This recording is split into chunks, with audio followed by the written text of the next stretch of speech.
Jay here for Stretford Paddock. This is the Paper Talk. As you can see, we're live in the studio. We are talking about all the latest Manchester United news, so make sure you're getting involved in the chat and the comments. Going to be talking about Casemiro.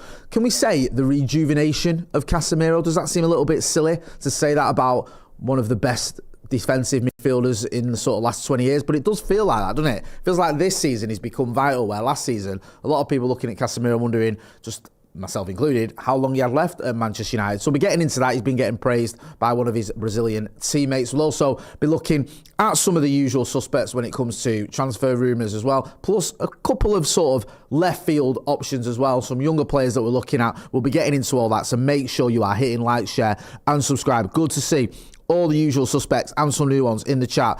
Santa Notch is in there. Akash K, Glenn F, Mick Holohan, Morris Marshall, Real Recognises Real, Rob Clark. Good to see all you wonderful people. Let's talk about Casemiro then, because you see here, Bruno Guimaraes says that Casemiro is the complete player. He's been raving about him. Says Newcastle United star Bruno Guimaraes has hailed Manchester United midfielder as a complete player and one of his biggest idols. Casemiro won 5 Champions Leagues and 3 Liga titles during his brilliant decade-long spell at Real Madrid. His reputation has taken a hit since he joined Manchester United for 70 million in 2022, with the 33-year-old largely struggling during his first 2 seasons at Old Trafford. Casemiro looks so unconvincing. Liverpool legend and ex-England defender Jamie Carragher said the football had left him and insisted United should move him on. However, I knew however was coming. Casemiro has managed to revive his Red Devils career and been one of Ruben Amorim's most consistent players so far this season. Reports even saying that his upturning form could earn him a contract extension if he agrees to take a pay cut. In fact, let me just finish this story. Sorry, what Guimaraes says. Guimaraes, rated as one of the best midfielders in the Premier League, believes Casemiro has been a complete player during his trophy-laden career and one of his biggest inspirations. Casemiro continues to add to his tally of Brazil caps well into his 30s and hopes to be part of Carlo Ancelotti's squad, along with Guimaraes even, for next summer's World Cup. Asked about Casemiro's attributes after Brazil's 1-1 friendly draw with Tunisia, Guimaraes said, "Look at his experience, his titles. He's a complete player. His career speaks for itself. In one of my first interviews with the national team in 2020, when he arrived, they asked if I was inspired by anyone in midfield, and I said his name, Casemiro. He's also an idol there for everything he's done, especially at Real Madrid, the 5 Champions League titles." I mean, we know you can get rid of that. You know Casemiro is phenomenal. His record speaks for itself. At United, it has been a bit up and down. I don't think we can, we need to rewrite history and pretend it's all been wonderful for Casemiro. If you go back to the 2024 FA Cup final, where there was rumours that he wasn't actually injured, that he'd been told he wasn't starting, and he didn't want to be on the bench. Obviously under Erik ten Hag, his sort of relationship there was a bit up and down when he first came in, did very well. I think Casemiro as well, it's almost a bit of a misconception that he played every game that first season. He didn't. He missed quite a lot of games. And I think that might have helped in a strange way, because he got a few suspensions, didn't he? He had 2 red cards. There was obviously the yellow card at Selhurst Park, which meant he was suspended for the Arsenal game. He came in a little bit later in the season, missed the first 2 games, then the first 3 games after that, or might even before, I think he was a substitute. So he was brought in quite slowly. Then obviously he went on that run, played a lot of good games for Manchester United. You look at the Carabao Cup final where he was phenomenal at Wembley. And then towards the end of the season, he missed a few more games with suspensions and stuff as well. So he didn't end up playing the full season, but when he did play, by and large, it was a very, very good season for him. The following season was more difficult, and that has been sort of the case for Manchester United following that first season under Erik ten Hag. We finished 3rd then, didn't we? Won a trophy and got to another final. Since then, yes, we've won the FA Cup, which is, it's not arguably, it's better than winning the Carabao, but we finished 8th. Was 8th, wasn't it? And then we finished 15th. So it's been a struggle since then. But Casemiro's form, it's a bit weird, because you look at him, and I remember the Brentford game, remember Scott McTominay scored 2 late goals. And Casemiro, I think, if memory serves, did he go off at half-time? But he looked well out of sorts. He just looked off the pace. You look at the Liverpool game as well, where we were 2-0 down at half-time, and Casemiro again was hooked for Toby Collier. And people looking at it going, Casemiro, his legs have gone, he's done. However, this season, he's come back, he looks fit. He's playing in a system that, while slightly flawed, it seems to work for him. He seems to be getting, putting in the good performances. And the results speak for themselves. United have been far better with Casemiro on the pitch than we have off the pitch. Or with him off the pitch, sorry. The difficulty is he doesn't tend to finish a lot of games. I think the City ground was a bit of an outlier where he played the full game. Other than that, I think he's usually around 65, 70 minutes. He's getting taken off because he just more or less runs out of steam. I think there's been some games where he's even said he needed to come off. I think we've got a graphic here which indicates just how effective he's been. So you can see there. I mean, that speaks for itself, doesn't it? This is from the Premier League this season. Minutes, 553 with Casemiro, 347 without him. Goals scored, 12 without Casemiro, 5. So scored 12 goals with him on the pitch and without him on the pitch. Now, you could say there is more minutes with him on the pitch. You'd expect to come on goals, but there's a lot more. More than double the amount of goals with Casemiro on the pitch. It's not double the amount of minutes. Goals conceded as well. Again, it's double. We've conceded twice as many goals without him on the pitch than we have with him on the pitch. So that tells a massive story, that, doesn't it? And you can see the sort of the intricacies of the stats there. 46 minutes per goal compared to almost 70 minutes or 69 minutes a goal. And minutes per goal conceded, 110 minutes with Casemiro, 31 without him. There's a massive drop-off there. It's an effective drop-off. That is a sort of drop-off that makes a difference. Come the end of the season, you look it back and you go, if Casemiro could have played the full season, or he could have played every game, maybe Manchester United would have finished a few places higher. It's almost not sort of, it's not impossible, but it's a very difficult task to manage this, isn't it? Because you can't just say to him or make him last longer. He's 33 years old. I think he's 34 in February. So he is getting towards the twilight years of his career. But you need him. So you can't even rest him. We've only got one game a week. I don't really think you should need to rest him, to be honest with you. In theory, he should be able to play one game a week. The trouble is he's doing that, but he's not always able to finish the games. And I think you saw it in the Brighton game in particular, where once he came off, everything just looked like it went wrong.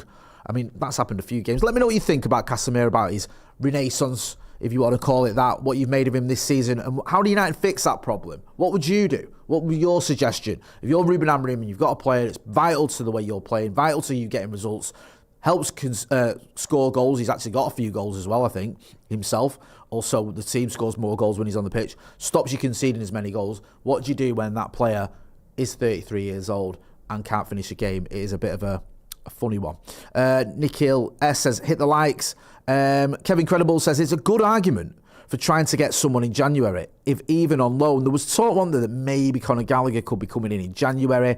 Don't know if that's going to happen. Santa Not says, this is the thing, he can't last the whole game generally, so I have to be patient with whoever he gets subbed off for. Now, it's usually Manuel Ugarte in it that comes on for him, and there's a noticeable drop-off there. I think there's a drop-off anyway, just in terms of ability. I think Manuel Ugarte is obviously younger, he's got, probably a bit more sort of physicality and ability to get around the pitch a little bit more because of his youth and just the way he plays, but he's nowhere near the levels of Casemiro in terms of his ability. And that's not even a slight on Ugarte, because we're talking about Casemiro as rightly one of the best midfielders, best defensive midfielders of the sort of the last 10 years at least. So you're going to expect some sort of drop-off. I think the problem has been the level of that drop-off has been quite drastic. Ugarte's not got too many suitors at the minute. Not too many people loving Ugarte. Let me know what you think about that. Morning Jay says, Gems, slices of SIB says, Gallagher is SHIT. Please, no. Yeah, I'm not a massive fan of Conor Gallagher personally. Akash K says, Jay, dare I say, Casemiro's playing for a new contract, but to be positive, Casemiro's been outstanding this season. I will say this about Casemiro. When he was dropped, when he wasn't getting in the team, I stand near where the subs were warm up at Old Trafford, and he was always involved. He was always giving feedback to players. He was always sort of almost coaching from the sidelines when he was warming up. He didn't spit his dummy out. He didn't moan. He didn't make it problematic for Ruben Amorim, and then he's got himself back in the team and he's done very well. And you can see the level of respect the players have, and he is someone who's vocal at times as well and lets players know about what they should be doing. And it's just a shame we can't get 90 minutes out of him, because he's a very, very useful player and a very important player for Manchester United. Let's talk about Jorthy Mokio. I might be pronouncing that wrong. Forgive me. Saw this in the Manchester Evening News. Manchester United, the latest club to be linked with a move for the Ajax teenager Jorthy Mokio. According to Sacha Tavolieri, there is transfer interest from Old Trafford in the 17-year-old, who can play in both midfield and defence with Newcastle United and Eintracht Frankfurt, Also keen, he has added that Mokio is currently uncertain about Ajax's long-term project and is thus yet to sign a new contract despite the club's wishes. That hesitation could result in one of the 3 teams linked taking advantage. I don't know a lot about him. We will keep our eyes on this one, maybe have a little bit of a deeper dive into what type of player he is and how likely these rumours are to be true. At the minute, it's just a bit of speculation coming from one journalist, so I'm not sort of moving forward too much with that, but it's worth keeping an eye on. Don't forget as well, Stretford Paddock merch. You can go and check out the Stretford Paddock store. There's a lovely graphic there. Gives you the store name there. And also there's a link in the chat. It's the pinned comment in the chat. Go and check out some of our merchandise. I'm wearing some. We've got loads of good stuff. Loads of people seem to like the green and gold stuff as well. Christmas isn't that far away. Could make a nice Christmas present for yourself or someone else. Let's talk about Ruben Neves. So, contact made for Dream United midfield signing. Manchester United are firmly in the market to sign a new midfielder, with a dream transfer option appearing to now have emerged. According to the Daily Briefing, I've never heard of him, Ruben Neves is keen on a return to the Premier League when his contract at Al Hilal next summer. Is keen on a return to the Premier League when his contract at Al Hilal next summer? When his contract what? When his contract at Hilal next summer? See, when I know this sounds a little bit sort of fussy or pedantic or whatever, but see when you see a story and it's just got grammatical errors in it, it just makes me think this story is rubbish, like from top to bottom. And I've never heard of Daily Briefing, so I don't know who they are. This isn't written very well, so I don't put much weight in it. It's also claimed that contact is already being made with Premier League sides with a deal that would see him join United on. Tottenham have also been credited with an interest in the former Wolves star. If the 28-year-old does want to play in the Premier League next season, United could sign him on a free transfer, but there is likely to be serious competition if that scenario plays out. Neves is all right. I always thought he was okay at Wolves. I wasn't a huge fan, and I worry about a player who's not been in the Premier League for a little while and has been playing in a league that is ranks about 30th in the world. The levels there aren't great. I know he's 28, so he's not like he's past it. He's probably in his prime, in his peak physically, but it feels like a gamble that. We've been linked with players like Baleba, like Wharton, like Elliot Anderson, and bringing in someone like Ruben Neves feels like a bit of a cut price. Well, it's cut price, it's free. Like just not a great option for me. Let me know what you think. Few people agreeing. Stephanie Griffith says grammatically incorrect or just plain incorrect. Both, I think, Stephanie, to be honest with you. Slices of SIB says it's too risky for a gamble. Jem says agree, Jay. Theo Turgu says he's on at 410k in wages. I presume that's a week. Well, he won't be getting anywhere near that at Manchester United. Let's talk about one of my favourite subjects, Danny Welbeck. What Danny Welbeck must consider over Man United transfer in January amid Benjamin Sesko injury. United have been linked with a move to re-sign former Reds forward Danny Welbeck, who's been in impressive form for Brighton so far this season. This is the rumour that doesn't seem to be going away, but this has come from Paul Dickov, right? I've got a bit of an issue with Paul Dickov, right? Because cast your minds back to 1999. You remember it, right? United were busy winning trebles, and some club called Manchester City were in the League One playoff against Gillingham, right? And they were losing 2-1. And then some guy called Paul Dickov scored a last-minute equaliser. City went on to win on penalties, and I remember laughing. I didn't care. I was like, who gives a toss if they've been promoted to the Championship? They've always been rubbish. And the rest is history. So I've got an issue with him. I don't take anything that he says seriously. And even though I would love to see Danny Welbeck back at Manchester United, I don't know if Paul Dickov has exactly got his finger on the pulse of what is going on at Manchester United, or Brighton for that matter. I think he's just chatting nonsense. So I don't see it happening. Love it if it did happen, but I doubt it. Let's talk about Wayne Rooney. I love this from Rooney. Look at this. Wayne Rooney's Erling Haaland snub. He's rifling a few feathers in the old wazzer. Like a couple of weeks ago it was Virgil van Dijk, and this week it's Erling Haaland. He's doing God's work, bless him. So he's named his top 3 players, and he didn't put Erling Haaland in there. I think he went with Brian Mbumo. Obviously, just one player of the month. Nothing wrong with that. There was it Semenya as well? I think was his other one. And then I'm not gonna lie, right? This is where I think he's really trolling a bit. His third one is Victor Gyökeres. Now, Gyökeres has done all right, and he's kind of turned it around a little bit, hasn't he, in the Premier League, because he started off quite poorly, and then has now got 4 goals in 10 games. So he's doing well, right, in the Premier League. However, and listen, I'm not one to disagree with Wayne Rooney. He is one of, if not the greatest English footballers ever. One of the best Premier League footballers ever. One of Manchester United's best footballers ever. The best Scouse footballer ever. That's factual. However, if you look at the stats, Erling Haaland, 11 matches, 14 goals, 1 assist. I know it's not just about goals. Arsenal top of the league, and Gyökeres has played his part there. It does feel a little bit like Wayne Rooney might be having a little bit of kidology there. But also, why do people care? If Sergio Aguero came out and named his top 3 players in Premier League this season and didn't have Brian Mbeumo in there, I wouldn't give a toss, right? I wouldn't. I'd care about that as much as I care about Paul Dickov's thoughts on Danny Welbeck, right? It's just irrelevant. Yet people are losing their mind when Wayne Rooney does it. It's like the same when he dared to criticise Virgil van Dijk for pointing out the fact that Liverpool had been crap and Virgil van Dijk hadn't been very good. And then there was all this nonsense around it. And then people saying, oh, you didn't want to say that to Virgil van Dijk's face when they met each other, did he? When he literally did. He repeated what he'd been saying. So I just feel like people just sort of getting giddy with what Wayne Rooney says. But it is kind of funny. I think we've got some stats about players qualified for the World Cup. Manchester United stars who have already qualified for the 2026 World Cup. Lisandro Martinez, Casemiro, Mateus Cunha, Diego Leon, Manuel Ugarte, Nuzem Mazraoui, Ahmad, James Overy. He was sort of a feature of that interview with Ruben Amorim Money, because it was an Australian outlet that tried to sort of shoehorn in a James Overy question. It just became more about the academy. Marcus, Bruno Fernandes, Diogo Dalot, Matthias de Ligt, and Senna Lomans, who is unbeaten this season, I think. Am I right in thinking that? Didn't he play for Belgium the other day and they won? Was it like 7-0 or something? Oh, sorry? What was that, producer Ben? 4-0. Was 4-0? No, it wasn't. I'm pretty sure it was 7-0.